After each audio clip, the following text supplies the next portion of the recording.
안녕하십니까. 젖소에서 유기별 사양관리를 강의할 농업박사 최병렬입니다. 반갑습니다. 예, 본 강의에서는 고능여구의 유기별로 가장 중요한 영양소 급여 관리 및 질병, 번식장애 극복 방안들에 대해서 알아보도록 하겠습니다.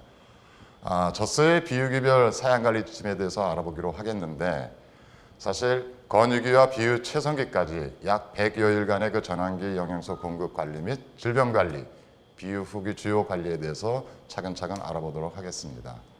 특히 대사성 질병과 번식장애의 원인들과 그 대응 방안들을 집중적으로 살펴보도록 하겠습니다. 마지막으로 비유 중후기에 중요한 사양관리 방안들하고 기타 고능여구의 사양 환경 관리에 대해서도 좀 더 면밀하게 알아보도록 하겠습니다.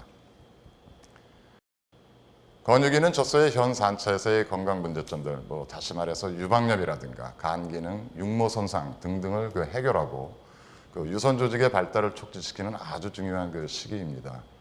이 시기는 또한 복중의 태아가 급속도로 성장하는 시기여서 적정한 영양소 공급이 필요하고, 산차가 낮은 건유의 경우에는 자신의 신체적 성장도 이루어지는 매우 중요한 시기이기 때문에 반드시 영양적 고려가 필요한 그런 특별한 시기입니다. 특히 건유 기간 동안 영양적 문제나 환경적 문제들이 발생할 경우에 분만 전후로 대사성 질병들이나 유방염, 번식 기능에 신대한 영향들을 받게 되므로 어찌 보면 젖소의 생산 주기에서 가장 중요한 관리 시기라고 볼 수가 있습니다. 건유기 영양소 공급 수준은 복중 태아의 성장하고 연계되어서 생각을 해볼 필요가 있어서 결국은 시기별로 조정해 주는 것이 원칙입니다. 임신 말기 같은 경우는 태아가 급속도로 성장을 하기 때문에 이때 태아가 필요로 하는 영양소 공급이 부족해지게 되면 결국은 어미 쏘인 건유 몸에 축적되어 있는 근육이나 지방지조기로부터 영양소가 동원되어 태아에게 공급되고, 이마저도 부족해지면 태아의 성장에 문제가 되고, 특히 이제 저체중이라든가 그다음에 골격이 제대로 발달이 되지 않아서 이게 분만되는 그런 경우도 발생할 수가 있습니다. 건유 같은 경우도 BCS 같은 경우 크게 감소되고, 분만 후에 여러 질병이나 생산성 감소, 이러한 현상들을 겪을 수가 있게 됩니다. 임신 말기가 되면 태아 성장이 증가하면서 에너지, 단백질 공급량이 늘어나는 것을 볼 수가 있습니다. 반면에 사료 건물 섭취량은 줄어드는데, 결국 사료 내 에너지 및 단백질 함량을 증대시켜 주어야만 정상적인 태아의 성장 및 건유의 영양소 요구량을 맞춰줄 수 있음을 알 수가 있습니다. 따라서 이럴 경우에는 임신이 진행됨에 따라서 사료 급여량을 임신 말기에 증량하는 것이 바람직하다고 볼 수가 있습니다. 젖소의 건유 기간에 대한 새로운 연구들이 지금 많이 진행이 되고 있고 또 보고가 되고 있습니다. 고능여구 같은 경우는 건유 직전까지 30kg에서 40kg 이상의 우유를 생산하는 그런 젖소들의 경우 건유를 분만 예정 40일에서 45일 전부터 실시하는 단축 건유 기간을 활용하고 있습니다. 만약에 건유 기간이 60일 이상으로 증가가 되면 과잉의 에너지 축적, 다시 말해서 체지방의 축적으로 인해서 분만 후 과비후 증후군, 특히 과비후 증후군으로서 나타나는 것이 식욕의 저하라든가 대사성 질병들의 발생들, 이러한 피해들이 발생할 수 있기 때문에 주의가 필요합니다. 조산후의 경우는 건유 기간을 경산후보다 10일에서 한 29일 정도 더 연장할 수 있는데, 과비가 되지 않는 범위 내에서 영양관리를 해주면 신체의 성장은 물론 유선 조직이 충분히 회복되고 또한 성장이 이루어지기 때문에 다음 유기에 우유의 생산량이 크게 증가할 수 있습니다. 다음 차규의 생산성 향상과 그 다음에 질병 예방을 위한 건유기의 사양관리 지침은 다음과 같이 요약해서 정리할 수 있습니다. 바디 컨디션 스코어, 즉 젖소의 체지방 축적도를 측정하는 지수인데요. 이 바디 컨디션 스코어는 건유 직전에 3.0에서 3.25 수준이 되도록 비유 말기부터 준비하고, 건유 기간 동안에는 3.25 수준을 유지하는 것이 바람직하다고 볼 수 있습니다. 송아지 분만할 때 BCS가 3.5 이상이 되면 난산이라든가 후산정체, 제4의 전이증, 지방간증, 케토시스, 번식장애, 여러 문제점들이 발생이 되는데, 반면에 분만 직전 BCS가 너무 작은, 즉 3.0 이하면 유량 증가가 더디고 번식불량의 직접적인 원인이 될 수 있습니다. 그래서 건유기간 전 차기간 동안 손상되었거나 유방염에 감염된 유선 조직을 원상 회복시키고 치료해야만 다음 차규기에 생산성을 증가시킬 수 있다는 것은 다 아시는 내용들입니다. 송아지 분만 직후에 가장 흔하게 나타나는 증세 중에 하나가 유혈입니다. 뭐 다른 말로 저칼슘 혈증이라고도 합니다. 유혈 증세를 보이는 젖소들은 급작스러운 그 유량의 감소, 그 다음에 유혈 치료 후에도 사실 이 저하된 유량을 회복시키는데 사실은 매우 어려움이 있습니다. 그래서 유혈은 권유 후기 사용관리 방식에 따라 충분히 예방할 수 있는데 그 부분에 대해서 좀 알아보도록 하겠습니다. 분만 2주 전부터는 다음 착유기를 대비해서 돋아 먹이기를 시작하는 분들도 계시는데, 이는 송아지를 분만하기 전에 벌써 유주비 합성이 되기 때문에 산전유방염이라든가 유혈, 후산정체, 분만 직후 여러 대사성 질병의 직접적인 원인으로 작용할 수 있기 때문에 매우 주의해야 될 사용관리 중에 하나입니다. 분만 예정 10일부터 비유 초기까지 사실은 사료 섭취량이 매우 낮은 그런 문제점들을 가지고 있기 때문에 어떻게 하면은 식욕을 빠르게 회복시켜줘서 사료 섭취량을 충분하게 이루어질 수 있겠느냐 하는 이러한 사용관리가 결국은 분만 직후에 여러 가지 대사성 질병들을 줄일 수 있는 관건이 될 수가 있습니다. 특히 분만 10여일 전부터 사료 섭취량이 줄어들게 되면 권유는 에너지 부족 현상을 겪게 됩니다. 따라서 이러한 부족한 에너지를 보충하기 위해서 체지방 분해가 시작이 되는데, 이는 분만 직후부터 지방간이라든가 케토시 등의 직접적인 원인으로 작용을 할 수가 있게 됩니다. 따라서 이 기간 동안에 포도당을 공급해 줄 수 있는 보충제나 사료 등을 급여하는 것이 바람직하고, 소화가 잘 되는 특히 이제 칼륨 함량이 낮은 건초를 급여해서 병행하는 것이 아주 중요한 사용관리 포인트라고 볼 수 있습니다.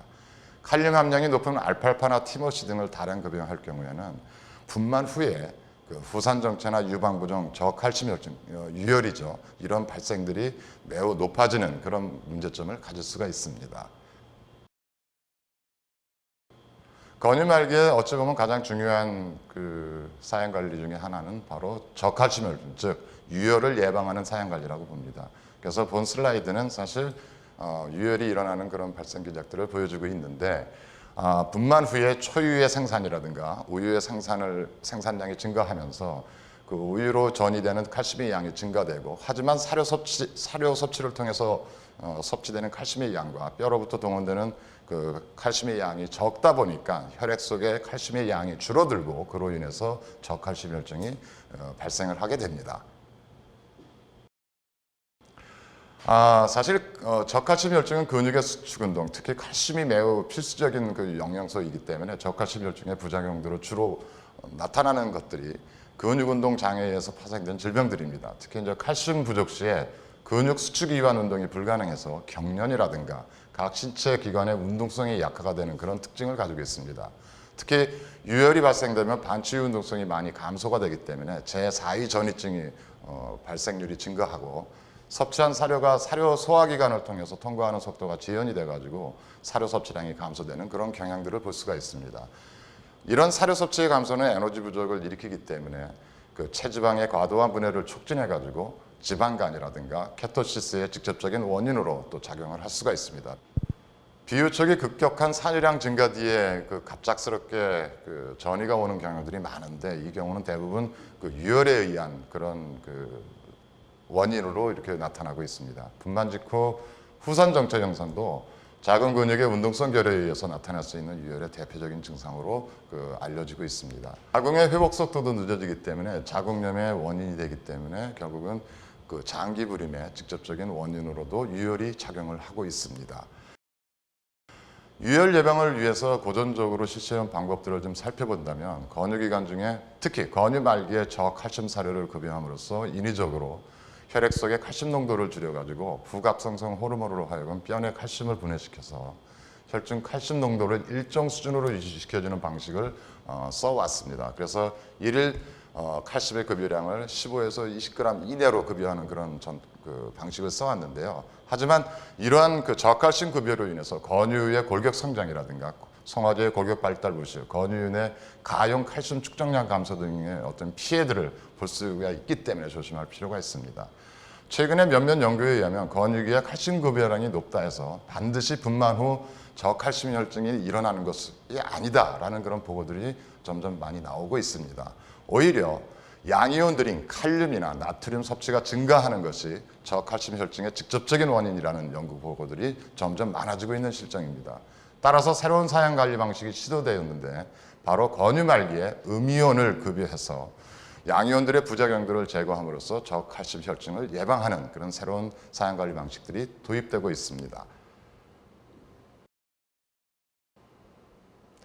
사료 중에 음용과 양이온의 함량 차이, 디캐드라고 영어로 말하는데 이 함량에 따라서 혈액 내 체내 칼슘 대사가 영향을 받게 됩니다. 즉, 음이온 함량이 양이온 함량보다 상대적으로 높은 사료를 급여할 경우 혈액이 약산성으로 변하게 됩니다.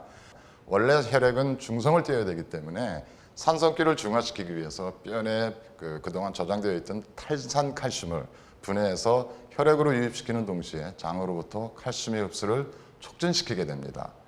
이때 부갑성선 호르몬이 작용하게 되는데 결과적으로 칼슘이 혈액 내에 그 농도가 증가하게 됩니다. 따라서 음이온 강화 사료를 권유 후기에 지속적으로 급여하면 부갑상선 호르몬의 활동이 분만압까지 지속적으로 유지되기 때문에 그 혈중 칼슘 농도를 높여줌으로써 칼슘의 요구량을 만족시켜주게 돼서 유혈을 예방시킬 수 있는 그런 사양관리라고 볼 수 있습니다. 그런데 꼭 이해해 두어야 할 것은 칼슘 함량이 높은 사료를 반드시 급여한다 하더라도 음이온이 강화된 사료를 급여할 경우 부갑성선 호르몬의 활동이 유지된다는 점입니다. 반대로 칼슘 함량이 높고 음이온 함량이 적은 사료를 급여할 경우에는 분만 후 유혈 발생은 현저하게 높아질 수가 있습니다. 권유 후기용 사료에 칼륨과 나트륨 함량이 칼슘 함량보다 더 중요함을 알아야 되는 그 이유가 바로 여기에 있습니다. 즉, 칼륨과 나트륨 함량이 낮은 사료를 선택해서 급여하면 칼슘 섭취량과는 무관하게 유혈을 예방할 수 있다는 것을 알 수가 있습니다. 비유 초기에 급성으로 나타나는 유혈은 칼슘과 비타민 D3 주사를 통해서 즉시 처방이 가능합니다.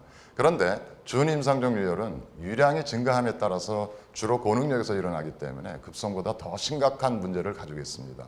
왜냐하면 그 처치가 지연이 되기 때문에 그런 문제가 생기는데 이런 유혈이 발생이 됐을 때는 치료하는 것도 매우 어렵고 치료 후에도 후유증이 지속적으로 일어나기 때문에 유혈은 예방하는 것이 가장 중요한 사양관리라고 볼 수 있습니다. 그림에서 보는 것처럼 권유말기 사료 내 음이온 함량이 증가하면 반비례해서 혈중 칼슘 농도가 증가하는 것을 볼 수가 있었습니다.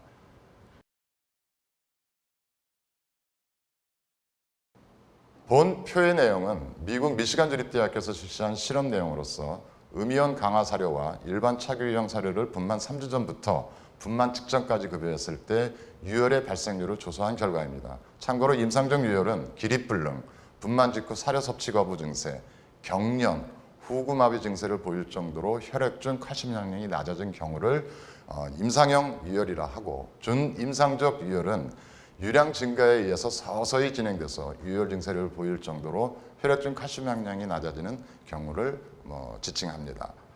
음이온 사료 급여를 했을 때에 유혈의 발생률이 현저하게 감소되는 반면 일반 사료 급여 시 전체 후분의 12%가 임상적, 50%는 준임상적 유혈 증세를 보인 것으로 나타났습니다. 음이온은 권유말기에 급여하는 것으로서 기호성이 매우 불량하기 때문에 반드시 기호성이 좋은 사료 등에 첨가해서 급여하는 것이 바람직합니다. 일산차에게는 굳이 음이온 사료를 또는 음이온 자체를 급여할 필요는 없다고 봅니다. 그리고 명심할 것은 음이온을 급여할 때 반드시 일일 칼슘 섭취량이 100g 이상은 되어야 한다는 점입니다. 만약 칼슘 급여량이 낮은 경우에는 이런 음이온을 동시에 급여했을 때 그 뼈내 칼슘의 고갈을 가져올 수 있으므로 분만 후 오히려 저칼슘 혈증의 직접적인 원인이 될 수 있다는 점을 명심할 필요가 있습니다. 칼륨 함량이 높은 양질의 조사료들, 예를 들어 알팔파라든가 티머시, 연맥건초 등 이런 것들을 급여할 경우에는 반드시 음이온을 급여함으로써 저칼슘 혈증에 의한 후산정체, 기립불능증, 제4의 전이와 같은 부작용들을 막아줘야 할 필요가 있습니다.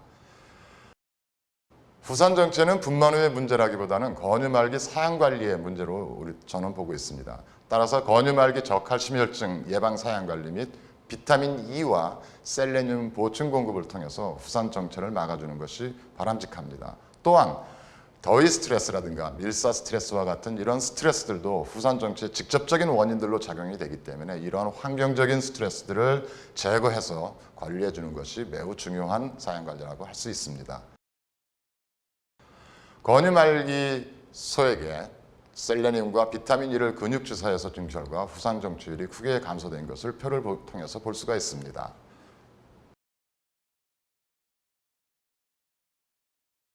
분만 후 급격한 우유 생산량 증가와 사료를 통한 칼슘 섭취량이 낮을 경우 저칼슘 혈증이 발생을 하기 때문에 차기량을 조정해서 과도한 칼슘 부족 증상을 막아줄 수 있는 사양관리들이 속속이 적용되고 있습니다. 또한 칼슘 흡수를 촉진하기 위해서 비타민 D3 주사나 경구투여, 칼슘 보충제인 석회석을 자유책시키거나 단백질 구배량을 제한해 줌으로써 유즙 합성의 폭발적인 증가를 지연시켜 주기 때문에 칼슘 부족 증상을 어느 정도 제어할 수가 있다고 봅니다. 예, 지금부터는 분만 직후부터 비유 초기 사양관리에 대해서 중점적으로 알아보도록 하겠습니다. 분만 직후부터 비유 초기에는 초유 생산 및 유즙 합성이 빠른 증가로 인해서 에너지 부족 증상, 그로 인한 체지방 분해, 지방간증과 케토시스, 저칼슘 혈증 및 제4위 전이, 유방염 등의 다수의 질병들이 연쇄적으로 발생하는 아주 위험한 시기입니다. 이 시기에 이러한 질병들에 노출이 될 경우에 궁극적으로는 장기 불임의 원인과 도태의 직접적인 원인으로 작용을 하기에 연산성 개선에 있어서 중요한 시기이기도 합니다. 차규기간 중 젖소에서 일어나는 에너지 균형, 체중 변화를 면밀하게 살펴야 적절한 사양관리가 이루어지고 균형 잡힌 고능력의 유지가 가능해집니다. 만약 이 균형이 깨진다면 고능력에서는 질병 및 번식장애가 일어나 도태의 주범이 될 수가 있습니다. 보시는 바와 같이 비유 초기에서 최성기까지 유즙 합성에 쓰이는 에너지의 양이 사료로 섭취되는 에너지의 양보다 많기 때문에 에너지 균형은 네거티브, 부가 되어 버립니다. 이를 부의 에너지 균형 또는 네거티브 에너지 밸런스라고 얘기하는데 우리말로 에너지 적자라고도 표현할 수 있습니다. 에너지 적자는 결국 체지방 분해를 촉진해서 부족한 에너지를 보충하려 하고 이로 인해서 BCS가 급격하게 줄어드는 문제가 발생을 합니다. 체지방의 급작스럽고도 과도한 분해는 지방간과 케토시스를 일으키는 직접적인 원인이 됩니다. 분만 후 6에서 8주 정도가 되면 에너지 섭취량이 서서히 증가해서 부의 에너지 균형이 양으로 전환되면서 BCS가 회복되는 것을 볼 수가 있고 우유 생산량이 줄어드는 후기로 접어들면서 BCS 회복은 더 빠르게 진행되는 것을 볼 수가 있습니다. 하지만 우유 생산량이 매우 높은 고능력우에서는 비유 말기, 심지어는 권유 직전까지도 BCS가 3.0 수준에 못 미치는 경우가 있는데 이는 대체로 우유 생산성 위주의 사양관리를 한 탓으로 보입니다. 비유 초기에는 우유 생산에 필요한 영양소들이 적절한 수준으로 급여해서 대사성 질병은 물론 번식 기능을 유지하는 것이 가장 중요한 사양관리의 중점 사항이라 볼 수 있습니다. 분만 직후부터 비유 초기까지의 유량별, 유성분별 영양소 요구량을 보면 유량 및 유성분 증가에 따른 비유 정미 에너지, NEL이죠. 비분해 단백질, 바이패스 단백질이라고 합니다. 이러한 영양소들이 크게 요구되는 것을 볼 수가 있습니다. 또한 체중 증감에 따른 에너지 요구량이 크게 변화되는 것도 볼 수가 있습니다. 분만 직후부터 비유 재성기까지의 유량별, 유성분별 영양소 요구량을 보면 유량 및 유성분 증가에 따른 비유 정미 에너지와 비분해 단백질 요구량이 크게 증가하는 것을 볼 수가 있고 또한 체중 증감에 따른 에너지 요구량이 크게 변하는 것도 볼 수가 있습니다. 특히 유량이 증가함에 따라서 건물 섭취량도 크게 증가하는 것을 볼 수가 있는데 결국 생산성 유지에는 건물 섭취량 극대화가 담보되어야 한다는 것을 알 수가 있습니다. 또한 비분해 단백질의 공급 수준도 크게 증가하는 것을 볼 수가 있습니다. 고능력우에서 전환기 대사성 질병들은 대표적인 것들이 반추위 과산증, 지방간 케토시스, 저칼슘 혈증 등이 대표적입니다. 부산정체라든가 유방염, 유방부종, 제4위 전이증 이런 것들은 대사성 질병 등과 연계돼서 발생을 하고 있다는 것도 알아두셔야 될 필요가 있습니다. 이러한 질병들로 인해서 결국은 고능력우들이 도태가 되고 있는 것으로 파악되고 있고 이러한 질병들의 근원은 전환기 사양관리, 특히 건유기 사양관리 실패에 의해서 시작된다는 점을 인식할 필요가 있습니다. 비유 초기 고능력우에서 가장 무서운 질병 중에 하나가 반추위 과산증입니다. 대부분 케토시스나 저칼슘 혈증, 제4위 전이증을 비유 초기 가장 위협적인 질병으로 알고 계시는데 저는 오히려 반추위 과산증이 가장 위험한 질병이라고 단언을 하고 있습니다. 그 이유는 반추위 과산증은 다른 대사성 질병들도 함께 야기시키는 근본적인 질병이 되기 때문입니다. 따라서 비유 초기 최성기에 반추위 과산증 통제가 가장 중요한 사양관리임을 명심할 필요가 있으십니다. 분만 후 반추위 과산증은 아주 흔하게 발생하는 질병입니다. 존엄 비율 50대 50인 TMR을 급여한 실험에서도, 이 실험은 펜실베니아 주립대에서 연구를 한 내용인데, 분만 직후 반추위 과산증이 발생되는 젖소의 비율이 전체 요군 중에 40%에 육박할 정도랍니다.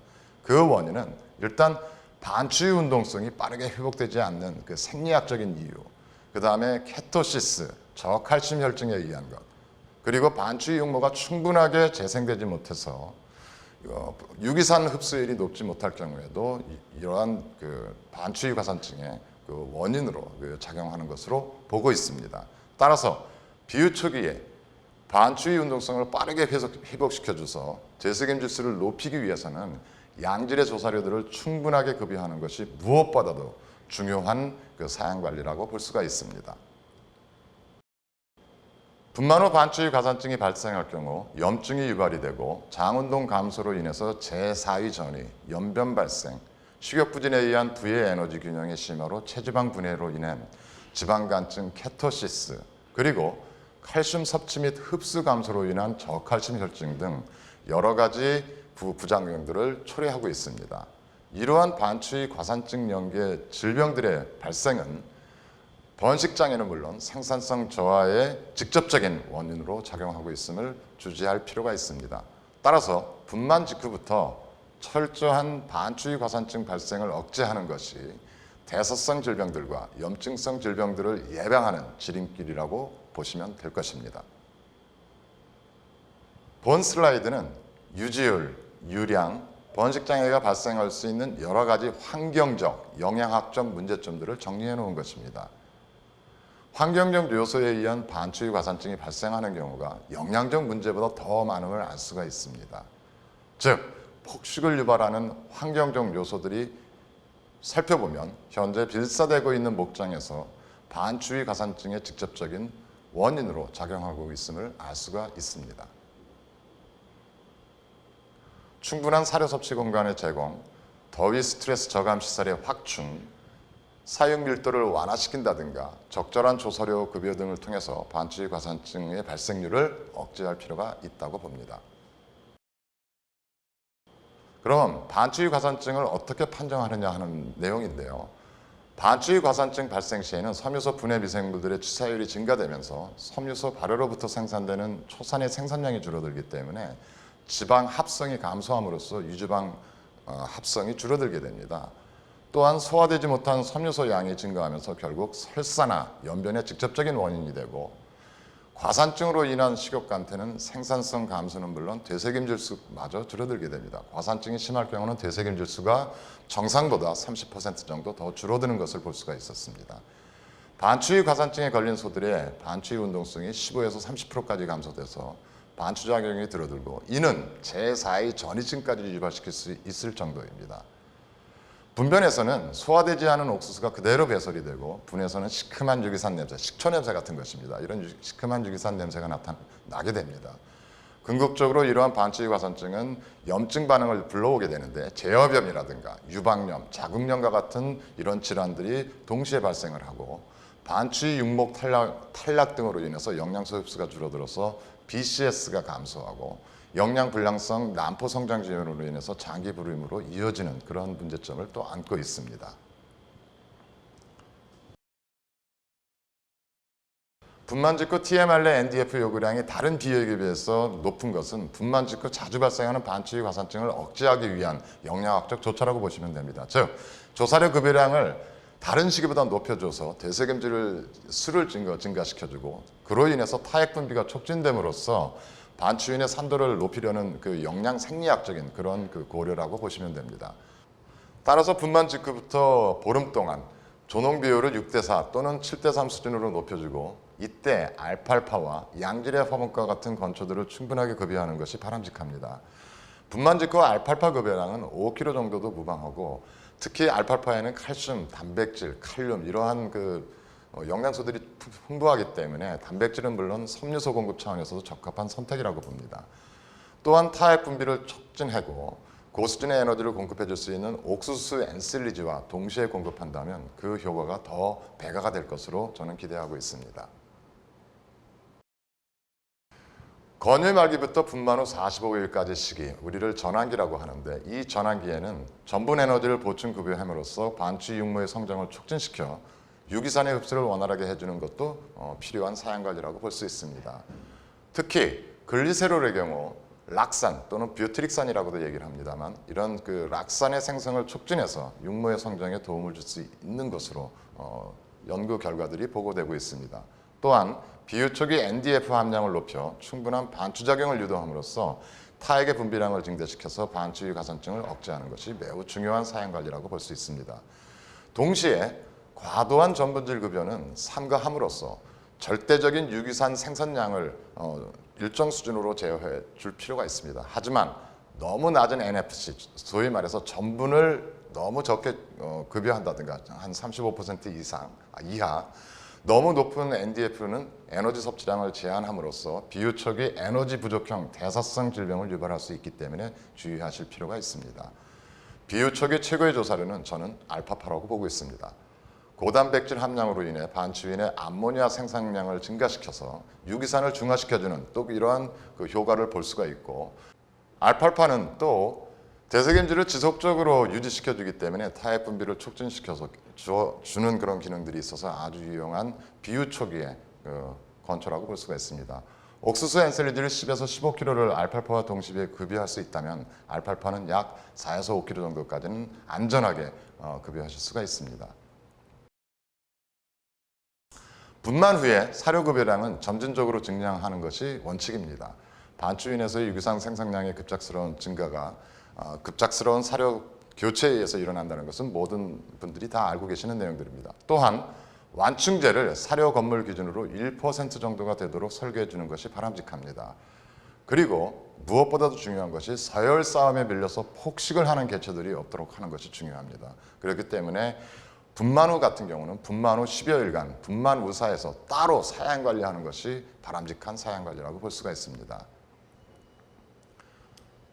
지방간과 케토시스는 늘 동시에 발생하는 질병입니다. 발생 원인도 에너지 섭취 부족에 의한 체지방의 과도한 분해입니다. 따라서 지방간증 및 케토시스 예방 사양 관리는 동일한 방식으로 접근을 할 필요가 있습니다. 분만 전후 식욕 관리 및 에너지 공급 관리가 가장 중요한 그 지방간증 및 케토시스 발생 억제책이라고 볼 수 있습니다. 지방간 유발의 가장 큰 요인은 바로 분만 직전 과도한 BCS입니다. 즉 체지방 축적량이 많으면 많을수록 분해될 수 있는 지방의 양이 많기 때문에 간 조직으로 이 그 지방 축적량이 증가할 개연성이 매우 높고 실제로도 그러한 결과들이 나타나고 있습니다. 건유 말기 사료 섭취량 감소 현상이 있는데 이때부터 체지방 분해가 시작이 돼서 지방간증으로 발전되는데 과비한 권유의 경우 그 정도가 더 심화된다고 보시면 됩니다. 비유 초기 급격한 유량의 증가와 에너지 부족 현상은 결과적으로 체지방 분해를 증폭시켜서 지방간증을 더욱더 악화시키게 됩니다. BCS가 4.0에서 3.0으로 줄어들 때 체중이 약 45kg 정도 줄어든다고 연구 결과가 보고하고 있습니다. 이 중에 이 45kg 중에 약 40kg 정도가 지방이라고 합니다. 매우 많은 양의 지방이 간 조직에 대사되거나 축적되는 것을 짐작할 수가 있습니다. 제가 실험한 결과에서도 동일한 결과를 보여주고 있는데요. 비유 초기 고지방 사료 한 6% 정도 지방 함량이 됩니다. 이런 고지방 사료를 급여했을 때 저지방 사료 급여 시보다 지방간증이 더 심화되는 것을 볼 수 있었고, 특히 BCS가 높은 젖소에서 지방간증이 더 심화되는 것을 볼 수가 있었습니다. 따라서 비유 초기 지방을 급여했을 때 과비유에는 되도록 급여하지 않는 것이 대사성 질병의 예방에 도움이 되는 것으로 보고, BCS가 3.0 이하인 젖소에게 지방 급여는 큰 부작용을 낳지 않을 것으로 보고 있습니다. 지방간 발생 요인 중 가장 중요한 것은 바로 사료 섭취량을 제한하는 요인들인데, 그것들을 살펴보게 되면 후산정체라든가 유방염, 저칼슘혈증, 반추위 과산증, 제4위 전이증, 제어병과 같은 질병들이 주요 원인들이고, 밀사와 환경적인 스트레스, 특히 더위 스트레스라든가 백신 스트레스, 이러한 그 스트레스들도 케토시스의 직접적인 원인으로 작용을 할 수가 있습니다. 본 슬라이드에서 보는 내용은 제가 직접 실험한 내용인데 분만 직전 BCS와 케토시스의 발생 정도를 알아본 실험입니다. 분만 직전 BCS가 높으면 높을수록 케토시스를 일으키는 혈중 케톤 농도가 크게 증가하는 것을 볼 수 있었습니다. 실제 임상형 케토시스 발생으로 인해서 실험축 3두가 급사하는 것을 목격할 수 있었습니다. 그리고 케톤을 생산해내는 유리지방산, 영어로 네파라고 있습니다. 이 유리지방산의 함량도 BCS가 3.5인 젖소에서 크게 증가하는 것을 볼 수가 있었고 에너지 균형도 크게 감소하는 것을 보았습니다. 비유 초기에 에너지 부족을 충당하기 위해서 고지방 사료를 급여하는 경우들이 있으시는데 이는 지방간증을 악화시키거나 식욕 부진을 야기시키고 그로 인해서 케토시스를 더 악화시킬 수가 있습니다. 따라서 보호지방은 분만 후 약 6주 후에 급여하는 것이 가장 바람직하다고 연구자들이 발표를 하는데 그 이유가 이 시기가 되면 체지방 분해가 더 이상 진행되지 않고 오히려 BCS가 회복되는 시기이기 때문입니다. 비유 초기 보호지방 등 고지방 사료를 급여할 경우 체지방과 함께 지방간 케토시스를 악화시킬 수 있고 식욕마저 억제해서 부의 에너지 균형을 더 악화시킬 수 있음을 명심할 필요가 있습니다. 비유 초기에 고능력유의 포도당 공급이 가능한 사료 급여 시 지방 에너지가 풍부한 사료보다 에너지 균형이 더 빠르게 회복되는 것을 그래프를 통해서 볼 수가 있습니다. 따라서 포도당 공급이 가능한 전분이나 프로필렌 글리콜, 글리세롤과 같은 원료가 풍부한 사료를 급여하는 것이 고수준의 지방이 함유된 사료보다 부의 에너지 균형, 즉 에너지 적자를 줄이는 데 더 효과적임을 알 수가 있습니다. 실제로 포도당 공급용 사료와 지방 공급용 사료 급여 시 간 내 지방 함량이 지방급여 젖소에서 크게 증가한 것을 볼 수가 있습니다. 즉 고수준의 지방 사료는 비유 초기 지방간증을 악화시킬 수 있음을 명심할 필요가 있습니다. 미량 광물질들은 번식에 있어서 매우 중요한 역할을 하는데 각각의 기능을 요약한 그런 그래프입니다. 구리, 아연, 망간, 셀레늄, 철분 등 미량 광물질들은 번식기에 매우 중요한 역할들을 하는 것을 볼 수 있으며 만약 이들 미량 광물질들 중 어느 하나라도 부족하면 번식 기능 장애가 발생을 하게 됩니다. 따라서 번식 기능이 저하되는 고능력들의 경우 구리, 아연, 망간, 코발트, 셀레늄과 같은 미량 광물질들을 보충 급여하는 것이 바람직하다고 봅니다. 급여 수준은 NRC 요구량 수준의 30% 이내에서 보충하는 것이 좋은 것으로 나타나고 있습니다. 실제 대학 연구에서 구리, 아연, 망간, 코발트를 NRC 요구량보다 증가시켜 주었을 때 전반적인 번식 기능들이 개선되는 것을 도표를 통해서 볼 수가 있었습니다.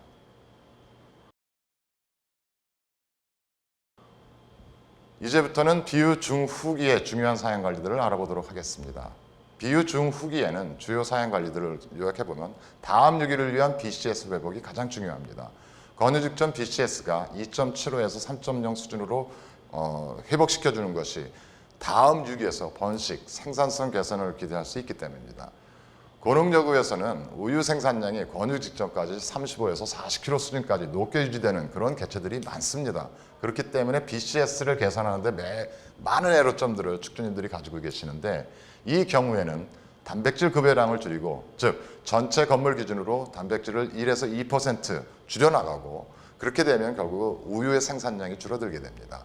그렇게 되면 동시에 에너지 급여량을 늘리게 되면 그 여분의 에너지가 체지방으로 축적이 돼서 BCS가 개선된다는 것입니다. 즉 배합사료 급여량을 건유 예정 1, 2계절부터 BCS 수준이 낮으면 2개월, BCS 수준이 적정 수준에 가까우면 1개월 정도 여유를 두고 1에서 2kg 정도 줄이시면서 옥수수를 대체해서 보충 급여하는 방식을 활용해 볼 필요가 있습니다. 이럴 경우 건유도 쉬워지게 됩니다. 과비 증상을 보일 경우에는 즉 장기 공태우가 많을 경우 이런 문제인데 조사료 급여량을 늘려서 중급 수준의 조사료도 괜찮습니다. 이런 조사료 급여량을 늘려서 반추위 반복감을 유도함으로써 과잉의 에너지 섭취를 막아주면 좋을 것으로 보입니다. 비유 후기에 또 중요한 사양관리 중에 하나가 칼슘 보충입니다. 비유 후기에 칼슘을 보충을 충분히 해줘서 뼈의 칼슘 축적량을 늘려주어야 하는 것이 가장 중요합니다. 특히 1, 2, 3차의 경우 뼈의 칼슘의 그 고갈은 성장 지연으로 이어지기 때문에 체격이 왜소해지고 이는 반추위 용적을 제한해 줌으로써 사료 섭취량을 제한해 주는 그런 문제점을 가져옵니다. 그래서 2, 3차 때 유량이 증가함에 따라서 에너지 요구량을 채워줘야 되는데 결국은 체형이 작다 보니까 사료 섭취량이 줄어들고 그로 인해서 에너지 부족 현상, 그로 인해서 케토시스나 지방과 같은 대사성 질병들이 나타나게 됩니다. 그래서 저산체의 경우 칼슘을 보충급여하는 것이 매우 중요한 사양관리 포인트라고 볼 수가 있습니다. 비유 후기에서 또 다른 중요한 사양관리 중에 하나가 발급에 문제가 있는 그런 권유 예정은 권유 예정 2개월 이전에 반드시 발급 삭제를 해서 다음 산처에서의 그 제여건과 같은 발급 질병의 발생을 최소화하는 것이 아주 중요하고, 이것은 결국은 다음 산처의 번식 성장과 직결되고 있습니다. 1, 2 산처의 경우 골격 성장이 지속적으로 일어난다는 점을 반드시 유념하시고, 유선 조직도 성장하고 있다는 것도 반드시 유념하셔서 이에 맞는 적절한 영양소 공급이 이루어져야 됩니다. 따라서 비유 중후기부터 골격 성장에 필요한 칼슘, 인, 비타민 D3은 물론 아연, 구리, 망간, 셀레늄과 같은 미량 광물질들의 보충급여가 필수적입니다. 예, 지금까지 살펴보신 것처럼 전환기, 특히 권유기 사양 관리에 따라서 분만 후 여러 가지 대사성 질병들의 발생을 예방할 수 있다는 것을 많이 배웠습니다. 또한 그 권유기 또는 전환기 그 시기에 어떤 환경적 스트레스도 어떤 대사성 질병의 직접적인 원인이 되고, 이런 대사성 질병들로 인해서 장기 공태라든가 장기 불임의 어떤 직접적인 원인이 된다는 것을 아실 수 있었습니다. 하여 전환기 사양 관리를 아주 철저하게 잘 해주심으로 인해서 목장의 젖소들의 연산성을 높이고 그로 인해서 수익성을 개선할 수 있는 그런 계기가 되셨으면 합니다. 감사합니다.